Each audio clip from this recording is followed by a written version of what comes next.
Welcome to McPlum, simple solutions served daily.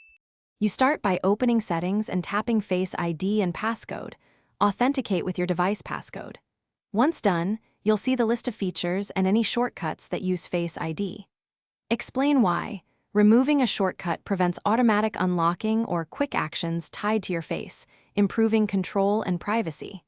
Now, scan the list to find the specific shortcut or app you want to remove. Make sure you note which features depend on Face ID, so removal won't block essential access.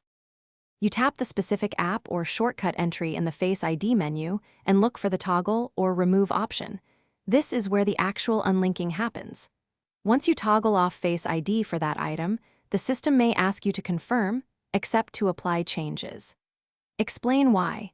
Turning off Face ID here severs biometric access for that shortcut only, leaving other Face ID functions intact. Make sure to test the app after disabling to verify the shortcut no longer triggers automatically. You finish by restarting the device to ensure the change takes full effect. A reboot often clears cached biometric links.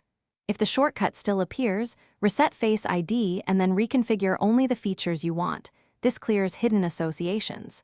Explain why. Resetting forces a fresh biometric profile which prevents legacy shortcuts from reactivating.